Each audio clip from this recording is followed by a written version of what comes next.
So, welcome back to the Prescription to Travel MD podcast, the show that is designed to help you enhance your travel. I'm your host, Dr. Courtney Downes, and when I'm not working as an ER doc or traveling or talking about traveling, I'm probably momming or wiping or doing laundry or something along those lines.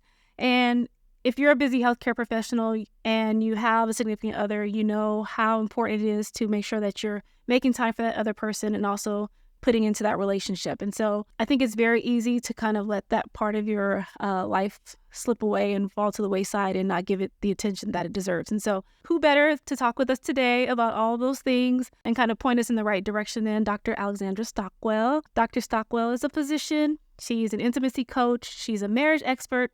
She's the best-selling author of Uncompromising Intimacy. She hosts her own podcast, the Intimate Marriage Podcast. And I had the honor of meeting her when she was a guest coach in a coaching program that I did. And what I found interesting was that she was able to connect with the group and just kind of share her own insight and bring up discussions about things that aren't ordinarily talked about. And so I was really excited to have her as a guest on the show. I found out that she was holding an upcoming couples retreat in Maui in October with another physician. And so I was just really interested in having a conversation with her today about keeping intimacy in your relationship and how travel can enhance that, as well as talking about the upcoming retreat. So welcome to the show.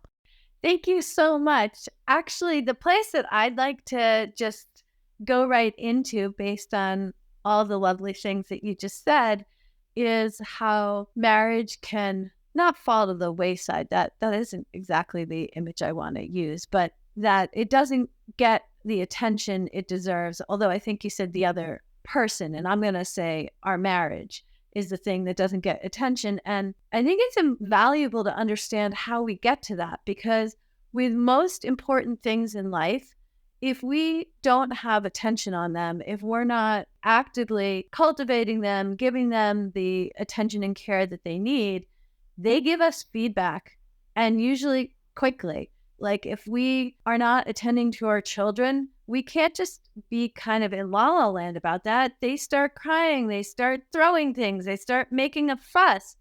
If we ignore our finances and just stop paying our bills, then we start to get collection notices. If we are ignoring our health, there are consequences. If, we're not getting any exercise, if we ignore the needs of maintaining our home, it starts to be a little dilapidated, a little bit run down. If we go all the way, there are eventually leaks in the roof.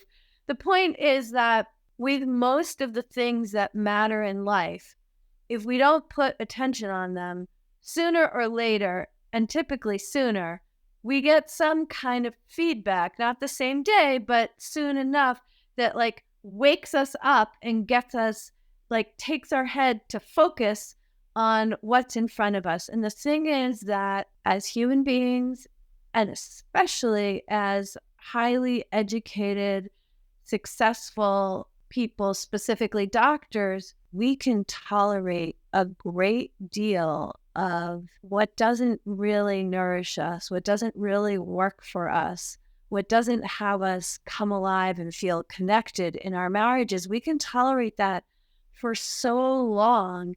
And I suppose maybe there's some evolutionary purpose in that, but it means that what you said in the introduction is just a very well-known experience. And so I'm over here, waving flags and trying to post something meaningful on social media and share my podcast and my book, because there really is no advantage to putting marriage on the back burner except in very specific finite circumstances.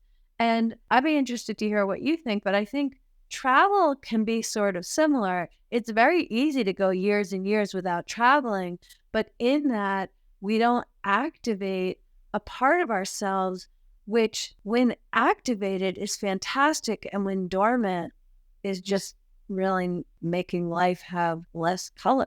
I agree with that wholeheartedly. I think going back to COVID even, so we were kind of stuck in one place and we were working constantly nonstop. My husband, he's a hospitalist, and, he was seeing patients, like he'd go in and his census was like 20 patients long of patients who were like just very ill with COVID. And, you know, it was like this day in and day out. And there was no time. Obviously, we couldn't go anywhere. We were kind of stuck at home. So travel wasn't even an option. But as soon as it became available to us, we were just like, let's go, you know? And I mean, that's a very extreme circumstance, but it was a big change for us having, you know, being used to traveling all over the place. And then all of a sudden we were stuck. And so it was finally like, okay, now we have a chance to go and kind of let out some of that pent up travel energy that we've been holding in for so long. And you feel it. And even now, a lot of doctors don't take their time off. They don't take their PTO. They don't take time for themselves, even just to get away for a weekend. And so that was part of my motivation for starting this, just to say, you know what, take your time, take the time to reset, take the time to rest. Yeah, you know, I think when it comes to travel and when it comes to nurturing the relationship in general, nobody ever thinks, oh, we should have waited another 5 years to do this. That's just not what comes up. What comes up is, I'm so glad we're doing this now, and too bad we didn't do it sooner, because there's only benefit in doing that. And I think there's traveling with family, which is really important. And I also think it's really important to travel as a couple, because it's a totally different experience. And I actually have a former client who has a business called Adventure Awake. And I don't think she's actually active right now, but while I was coaching her, her business model was to take people to places they'd never been before and she had never been before. Because, I mean, there's travel to like see beautiful places. There's travel to relax in the Caribbean and just let things go. But her focus was travel, which is kind of where my mind is right now, was to be in situations that were unfamiliar, because when we're in familiar circumstances, using familiar coping mechanisms, there's a way in which we can be in rote coping behaviors, and being somewhere new where we can't depend on the same habits has us wake up and interact with one another in really new ways. Like if you're used to getting takeout from these 3 places and you're in another location and none of those 3 places exist, then you're going to ask yourself with more sincerity, what do I actually want? What do I feel like? Although before going into that, let me just say that whenever my husband and I travel together, or we many times just gone somewhere local for an overnight, we have come to be very accepting. When we arrive, the first thing we do is take a nap together. And that feels so luxurious. Sometimes we can be, you know, in a very expensive hotel or having flown to an amazing destination, and there's a part of me that now doesn't get much airtime in my mind, but it used to be like, you're here, are you serious? You're going to sleep? You can sleep at home. But actually, my husband's a physician. We have very full lives. And the honest truth is that whenever we get somewhere, usually we're tired. And rather than pushing it, which is something we, of course, are both extremely capable of doing, the more loving, the more luxurious, the more hopeful move for us is to just take a nap and then start again when we're both refreshed, waking up without an alarm, and ready to actually look around and perceive the new environment that we're in, as well as perceive one another in new ways. Right. You need rest. And sometimes that's the only way to get it. We need rest. So basic, but sometimes so profound. Yeah. I mean, it makes all the difference. So even like my husband, again, coming off a week of nights, like it's our anniversary in a couple weekends. And I'm like, oh, maybe we can do something this weekend. And he's like, I'm going to be on for like 12 nights straight. Like the idea of coming home on Friday night and going to dinner is not appealing. But if I, we'll book a hotel or something. And yeah, same thing, go and you just rest and you're just in a new environment. And then you have some time to reset. And then it's like, okay, now it's go time. Yes, exactly.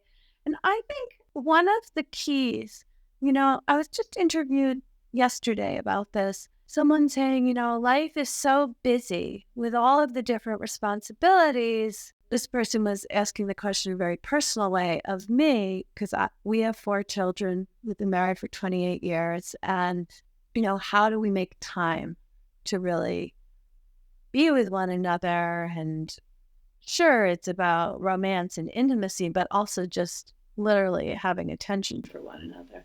How do we make time? And I do think if you're in a really challenging time in marriage, then you do need to make some real time to transition out of the hard phase and into something more connected. But when things are basically okay, whether they've been challenging recently or not, when they're basically okay, it actually does not take more time. It just takes more attention and intention. So one of the examples that I really like to give, because everyone can understand, is my husband, he works at the hospital and I work from home. So he's leaving for work. If he just leaves, and I know what time he leaves, so I expect him to be gone, that's one way that's fine. Or he could, from the door, yell, hey, honey, I'm leaving. It's like, okay, bye, have a good day. And, that's friendly and that's nice. He also could come over and just give me a peck on the cheek or the lips, sort of equivalent, and then be out the door. Or he could come over to me.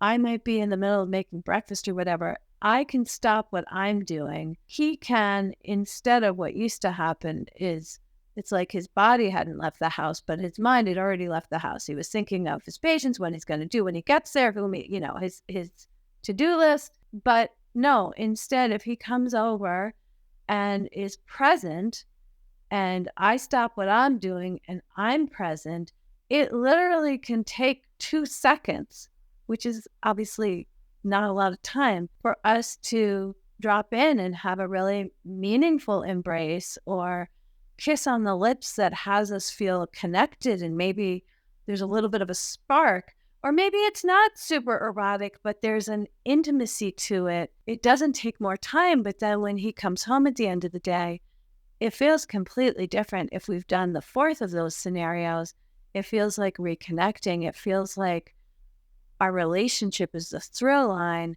in which all the other responsibilities are happening around that, as opposed to kind of digging out of work consciousness to reconnect with one another. And that's an example of being really intentional and using attention rather than time during everyday life, because there are lots of transitions. That's the one going for work. There's coming back from work. There's after the kids are asleep. There's waking up in the morning. There just are so many transitions, and everyone doesn't need to be punctuated with a kiss, but they can be done with care. Because I think one of the easiest things to put attention on is to do transitions with more intention and more connection. Now, when it comes to travel, I also think the key is attention and intention to have the trip be something wonderful in terms of the sights you see, the experiences you have, but also wonderful in terms of really nourishing the marriage and having a kind of connection and ease with one another. Just being by the Eiffel Tower does not create that. That requires intention and attention too. You had a recent podcast episode where you were talking about how date night is overrated. Initially, I was like, well, I guess you have a really good point there. And so it was not saying that you shouldn't do date nights, but you should set your intention. It's about the intention and not, you can plan a weekend or you can plan a night once a month where you make time for each other. But if you're not actually intending to do all the things that are going to create intimacy, then it's kind of a moot point. So if you're going to sit there and create an hour so that way you can talk about like the kids' schedule for the week or what you need to pick up from the grocery store, it's not really achieving what I guess you should be aiming for when you're creating that space for one another. Yeah, that was a really hard lesson, a very personal one for me, because my husband and I met the first week of medical school. And so we were together. We got married during medical school. Then I had my first child just after third year, second, just before internship. And the point I mean to make is that basically the first 10 years of our relationship were super full with things that didn't have anything directly to do with one another, between medical school and training and then having children and diapers and so on and so forth. And so we really loved one another. That was never the question. But we never had like luxurious weekends in bed together or any of that, what's nowadays called new relationship energy. I mean, we had the energy, but not the actions. So, because there just wasn't time. So I assumed, and so did he, that once we had more time with one another, that things would just naturally improve and our marital connection would amplify. And, we got to where I wasn't working nights and weekends and he was working very few. And it actually, like, we had more rest, but we didn't have more fire in our marriage. That is for sure. And so then I was like, okay, it's not just about having more time. What is it? So one of the things that I did, I think at this point we had 3 of our children. I was so excited that the youngest one was old enough and we weren't in training, so we could afford a babysitter. And so I arranged for a babysitter to come every Wednesday evening. And I was just so excited. We were going to go out on a date night. It was amazing. That was going to be our thing. And we went to various restaurants, and I had to admit to myself, I loved that I didn't have to cook. Like, I liked eating the restaurant food for sure. Wasn't something we did that often back then. And it was nice to get out of the house, but we weren't having conversations that were any different than we had any other time. I was doing more of the talking. He was doing more of the listening. I mean, my husband is more introverted, but he's not silent. It just was not an experience where he was opening up and sharing about I don't know what. And I realized it actually left me feeling more empty. The situation that I thought would have us more connected, it actually just revealed lack of what we had to talk about when it was just the 2 of us, unless we were talking about the kids and logistics. And early in our relationship, we had so many things to talk about. So how do you change that? What was your next step?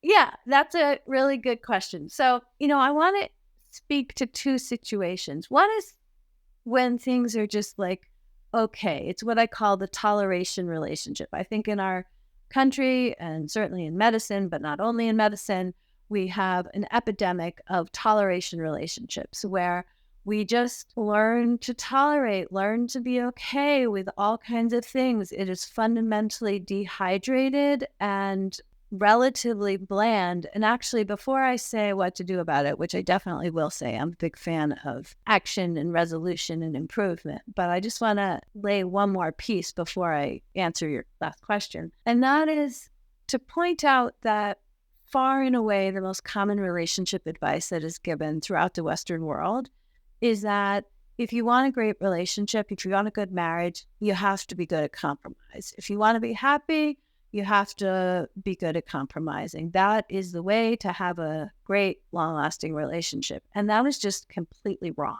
If what you want is a toleration relationship, a bland, contented companionship that is relatively dehydrated but pleasant, then compromise will absolutely get you that.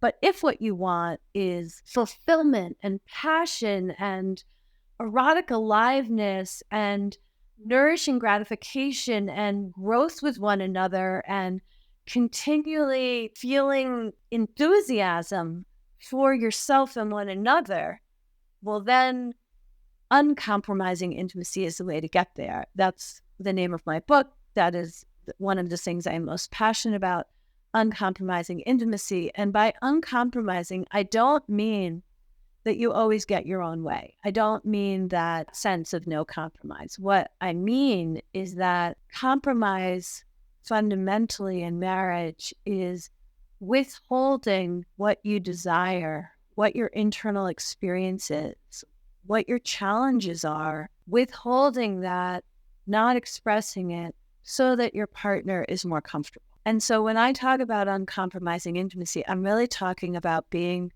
self-expressed, not feeling like there's some important part of you that you have to leave outside when you walk home because it doesn't fit in your marriage or in the culture of the marriage you have. And so learning to know who you are, what you want, and how to express that in a way that your partner can hear it and ideally do the same. That is the way to feel alive again, to feel seen and heard, self-expressed, creative, and certainly more abundant in both emotional and sensual physical intimacy. So having said all that, anything you want to say before I go on to the question of what do you do about it? I want to know what to do about it. Okay. So It's the ER doctor in me. okay. Okay. Yes. All right. Hi. I feel like I need to admit I majored in philosophy in college, and maybe you can hear that compared to the ER doctor in you. Okay. So, but I do want to say all that because the main way to have date night feel connected, to have travel feel like fulfilling for the relationship, is to be genuinely curious about your partner and to share what is alive inside you.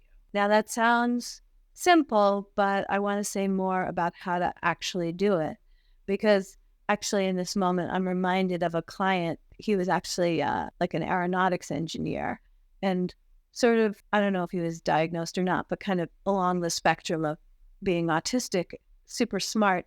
And so when I said it's really important to be curious about your partner in order to experience connection, he ended up asking her questions. So she felt she was being interrogated. I'm not talking about being interrogated. I am talking about specifically open-ended questions. In other words, questions where there's no right answer or wrong answer.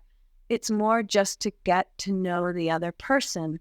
Because even after decades of marriage, we each continue to grow and become, and it's very easy to stop asking questions because we feel like we already know the answers. No questions. And again, back to the practical ER prescription style thing, one of the easiest ways to start is to get one of the many different card decks that are available. You can Google it on Amazon. I don't have an affiliate or anything, but I happen to like the ones at bestself. I think it's .co, but anyway, just questions to get the juices flowing, to get the creativity opening. And they don't even need to be touchy-feely questions. They certainly can be. Those asking those can be very useful. But questions like, if you could have dinner with any celebrity, alive or dead, who would it be and what would you want to talk about? Or if you weren't a physician, what would you want to do instead? No implication that you're going to leave medicine, or maybe you will, but the point is just like, what else is in there besides what I already know? What else is alive in you that you haven't told me yet? And that curiosity, I also want to say it's super important when you're going to ask a question that you be really interested in the answer. And even if you're not like super excited about the content of the answer, you could be a yes to the fact that your partner shared with you. Because if we ask open-ended questions and then we're critical about the answers, that is, in a straightforward Pavlovian manner, training our partners not to open up to us. Well, we want to be encouraging. We want to have room for it. And ideally, when your partner says something, it's like, oh, tell me more. And if you're listening to this and your spouse isn't listening with you, and you ask your spouse questions and they don't then ask you, you don't need to be resentful or angry about that. Just start sharing as though they have, because this really is up-leveling the culture in a marriage where this isn't already happening. And so it's a very super simple intervention, if you will, to just be more curious, not like, what did you do and who said what, but more like, what does this mean to you? And playful questions like some of the ones that I just shared, that can help you feel more alive and more connected. That's if things are just kind of dehydrated.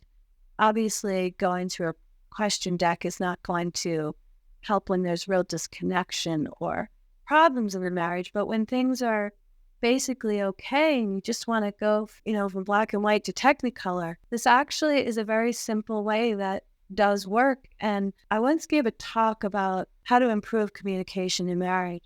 And there was a woman, she was actually a nurse, who had been married for 32 years, who actually came because she wanted to talk after mine. She didn't particularly come to hear me speak, but since she was there, she paid attention and listened. And she went home and she was very clear she had a really good marriage. That's why she hadn't chosen to come to my talk. But she asked open-ended questions she'd never asked before. And she messaged me the next day and said that she and her husband felt closer than they had in 5 years, and there was no problem. It's just that this attention functions as a kind of lubricant to open people up and have them feel closer. I love that the fact that you highlight that this is not just for marriages who are having problems, but also if you already have a great marriage and you just want something to just kind of make things better, because you can always get better, right? And so I think a lot of times, including myself, you feel like, okay, well, things are good. I've got a great connection with my spouse. We have a great partnership, and you're just looking for something to see what else, what more can we do to make things even better than they already are. And so, yeah, it's like adding a little seasoning to a dish which has all the right ingredients, but if you want it a little tastier, just being curious will actually go very far. Because whether or not we think of it this way or it's a conscious idea, one of the true things is that as human beings, we want to feel seen, we want to feel heard, we want to feel respected, and we want to feel cherished. And one of the ways to express interest, respect, and cherishing someone is to be curious about what they're thinking. And you can do it with humorous questions, sexual fantasies, whatever feels like a safe next step. And so how does travel come into play with all of this? One of the things about being at home is that you're in your routines. You're in your routines about who does the laundry, about when it gets done, about who reminds who, about just all that stuff. And ideally, while at home, a couple is present and open and can be spontaneous as well as addressing all of the responsibilities. That's great. I'm not knocking being at home. But most often, it's being in a new environment where the only responsibilities are meeting your own needs in terms of food, drink, rest, interesting experiences, and however much pleasure you'd like to experience. This is particularly true for physician couples or couples where one is a physician to just let go of all those responsibilities, because so many other things can bubble up. And you get to explore being somebody new with the same person you love. So I think travel is just so important because you walk away from the responsibilities that anywhere you look in your home, you see responsibility. So that's one thing. And also to make memories and have new experiences with one another. One of the significant things in marriage is something that John Gottman, who has done a lot of research on successful marriages, he calls the story of us, meaning what's the story that you and your spouse, what's the narrative you have about your marriage? You contribute so many good chapters to the story of us when you travel and have new experiences. And honestly, some of the travel can be crappy, flight delays or go to this amazing restaurant and the food was cold. That is something that also can contribute to laughs and inside jokes. That's actually something else that has been shown to be very significant in marriages when you have, it can be nicknames or just inside jokes, things that you two share with one another that no one else shares.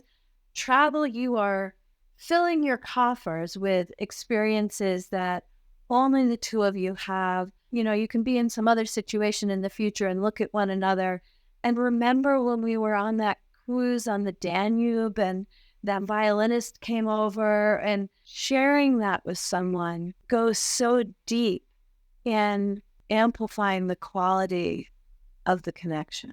Are there things that you recommend for avoiding stressful situations during travel because, like you mentioned, you can run into all these different delays and inconveniences. And I know sometimes when you're traveling with your spouse or your significant other, you can run into those things that kind of make the whole trip stressful. So, any tips for avoiding that or keeping the peace?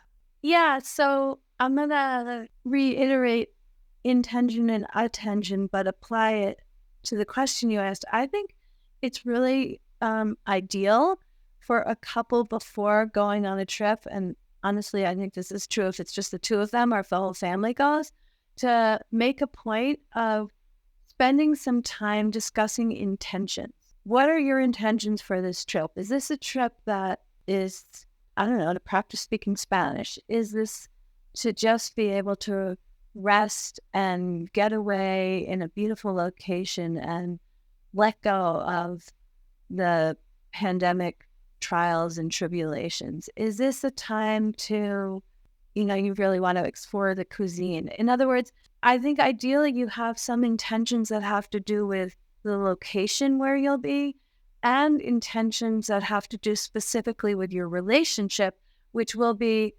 enhanced and helped by the location, but are not fundamentally about the location. They are about your relationship, your marriage, your communication.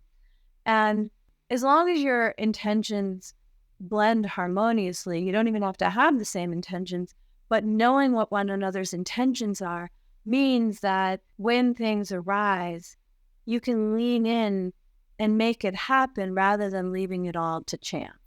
And for the really personally growth-oriented couple that's ambitious in having, well, what one of my clients calls elite communication, like really up-leveling quality of the relationship, I think you have a conversation about your intentions for the trip, both related to the location and to the relationship. Then you go on the trip, of course, and then afterwards you review. These were our intentions, how did we do? And what would we want to do differently? And was this too ambitious or was it not ambitious enough? And, I thought it went really well to do XYZ. How was it for you? Well, yeah, I like that, but I kind of wish that when we got there, we had spent the first day at the beach rather than the last, so I could have been more relaxed throughout. Like, whatever. You want to assess and then adjust for the future. So that is one thing, and you could include as one of the intentions how you want to navigate it when there are travel delays.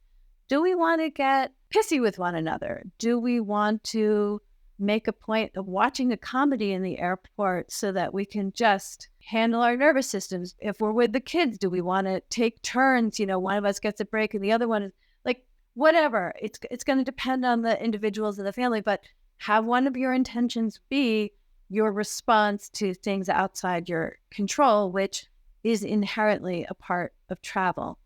The other thing I want to say, though, we shouldn't be surprised. Part of the charm about travel is that there are surprises. Anyway, but there's another thing that I do want to present, which is that, and I see this with a lot of dual physician couples, because of how intense it is to be a physician with a full-time schedule, and especially also when you have children and a big social life, that like often things are go, go, go, go, go from when you wake up to when you go to sleep, both on days where you're working and on days when you're off. To just be able to slow down and figure out how you feel, get some rest, not feel pressure for the next thing is its own art form. This is relevant when it comes to travel because there are a lot of couples who do want more intimacy with one another. And by intimacy, I mean like all the different flavors. I mean emotional intimacy, affection, sex, passion, like intimacy as an umbrella term is not just code for sex. And for couples who want more intimacy in their marriage, often they are so used to having such a fully packed schedule at home that they hack the vacation with, okay, we're going to land at 8 p.m., get to the hotel, go to bed. Next morning, we'll have breakfast and be at that walking tour by 8:30 or 9 and da da da da da. You do all the research and pick all the activities. I'm going to be in Venice. What should I do? I'm going to be in Cairo. What should I do? I'm going to be in wherever, in Thailand. What should I do? And you just pack it. And that's understandable because if you're going to be there, why not maximize the experience, see as much as you can, and really, milk the PTO for as much as you can do. Okay, well, if your goal is to see as much as you possibly can, then obviously that's a right way to do it. Or if you just really love being active, so you want to zip line everywhere or whatever. Like, I'm not, of course, knocking any of that. I feel like this is a counseling session for me. Okay, well, I didn't know that at all. But great, take it. This is a very common phenomenon.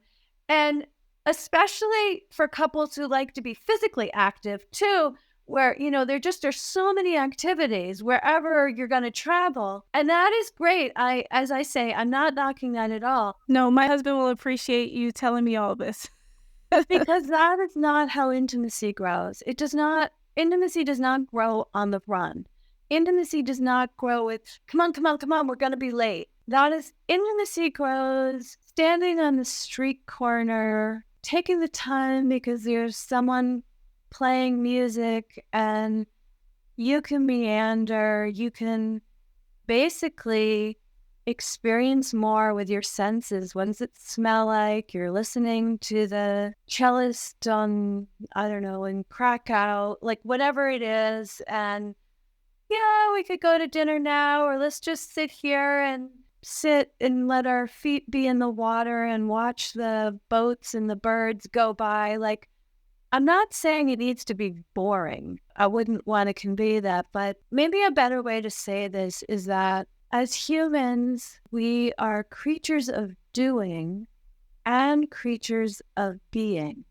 And the more ambitious and educated we are, the harder we work, we tend to vacation harder with doing. And there's such reward. I am not knocking it. It's just being here as a relationship and intimacy expert. I want to emphasize that intimacy grows in moments of being. In terms of decades of marital intimacy, there's a kind of a exhale and a letting go of time and being present in the moment. And intimacy grows when you can be present in the moment over dinner and waking up in bed together without needing to jump out and be somewhere, or going to a concert and then meandering back to your hotel and talking about what you enjoyed about it. That it's really states of being that nurture the experience of intimacy of all flavors, as I've said. And that can be a little harder to do, as you said, when you're doing your day-to-day activities, and it can be hard when you're managing kids. And so how do you create time for yourself when you're on vacation or you're traveling and you've got kids? What's your advice? Well, first of all, I think it really depends on the ages of the children, and it also depends on the trip you're taking. And I think ideally what I'm talking about is something that you model for your children. So yes, there's time when it's just the two of you, but also, in fact, I've never told this story in a podcast. It's not really about marriage, but it's not about marriage at all, but it makes the point. So when I was a resident and my daughter was, I don't know if she was 18 months old or 2 years old, but anyway, I was walking in our neighborhood with her and my mother was with us.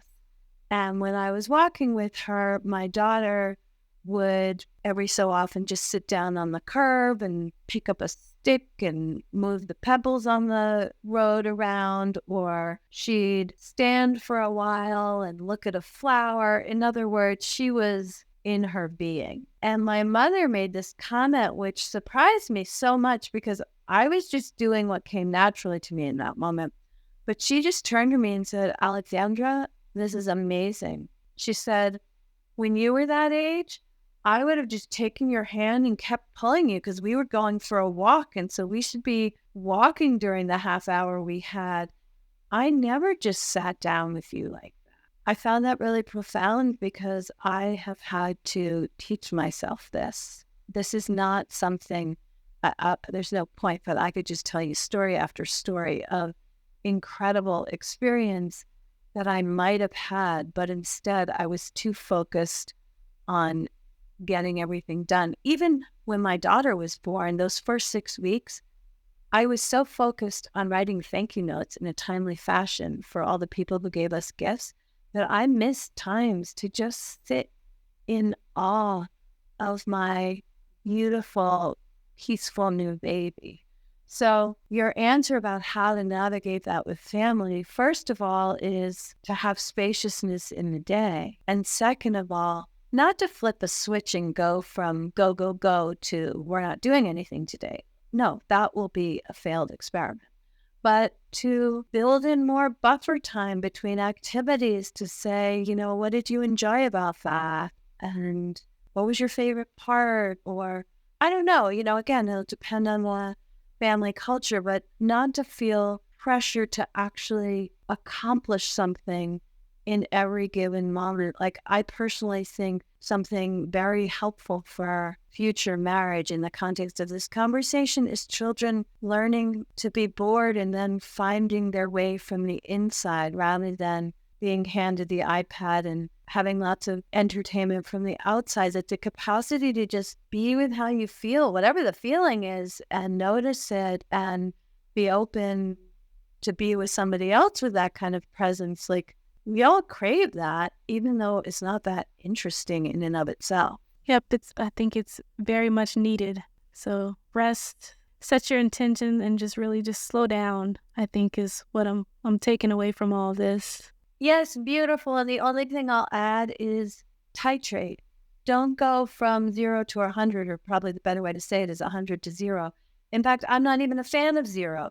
But if you're, this is a random metric, but, if you're at 85 on your vacations in terms of how active you are, well, aim for 78.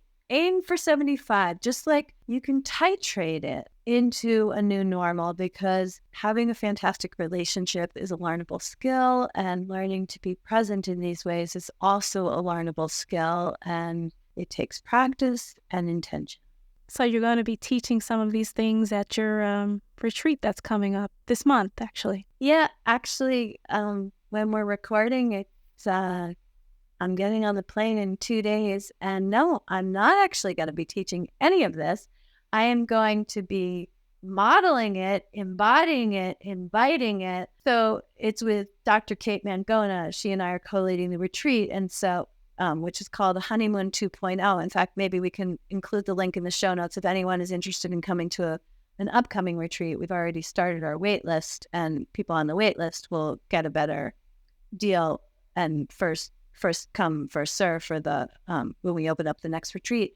But we've set it up so, some retreats or conferences from like 8 or 9 in the morning is just packed all day with content. No, we have a few hours in the morning and a few hours in the afternoon, and some evenings are free, some evenings we have something going on, but like there's spaciousness built in. And we've had high-powered, active couples say, like, I love doing stuff, so can you give me the schedule so we can schedule activities? We're going to be on Maui. We want to schedule the activities around.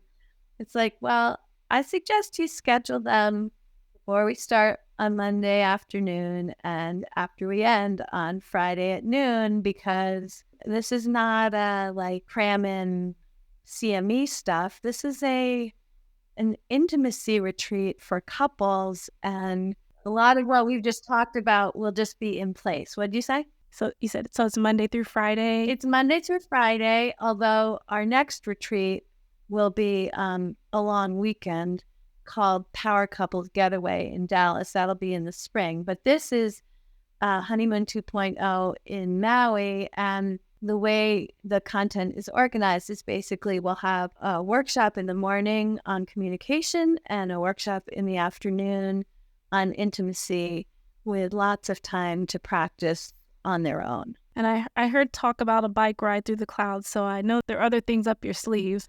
Yes, there are other things up our sleeves that are related to Maui. I guess we have 2 excursions on the 5 days, but all of that is in service and at a pace that will nourish and open the couples, who've chosen to enroll for something called Honeymoon 2.0.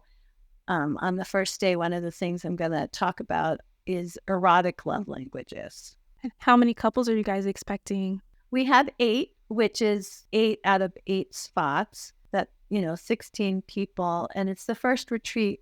I mean, I've led many retreats and trainings before, but it's the first retreat that Kate and I are leading together, and the Power Couples Getaway will definitely have more couples in it. But there's something about an intimacy retreat, keeping it big enough so that there are lots of other people to interact with, but small enough that it really does foster intimacy.